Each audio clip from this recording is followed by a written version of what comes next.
Hello my dear friends. Today question 41 square మరియు 51 స్క్వేర్ల మధ్య గల వర్గ సంఖ్యలు కాని పూర్ణ సంఖ్యలు ఎన్ని ఉంటాయి? How many non-perfect square numbers are there between 41 square and 51 square? మనకు దీనికి షార్ట్ కట్ ఫార్ములా ఉంది. n స్క్వేర్ మరియు m స్క్వేర్ల మధ్య గల వర్గ సంఖ్యలు కాని పూర్ణ సంఖ్యలు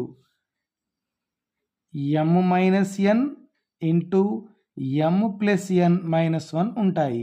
ఇది m is greater than n అయినప్పుడు.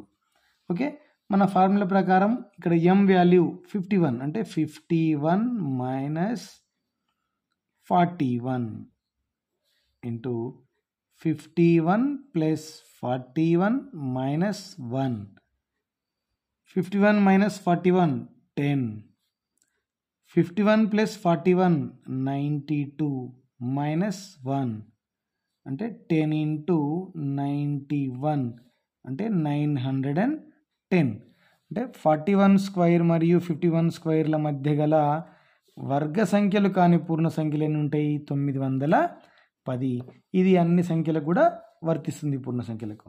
సో అదేవిధంగా 21 స్క్వేర్ మరియు 31 స్క్వేర్ల మధ్య గల వర్గ సంఖ్యలు కాని పూర్ణ సంఖ్యలు ఎన్ని ఉంటాయో కనుక్కోండి. కామెంట్ బాక్స్లో పెట్టండి ఫ్రెండ్స్. Thank you.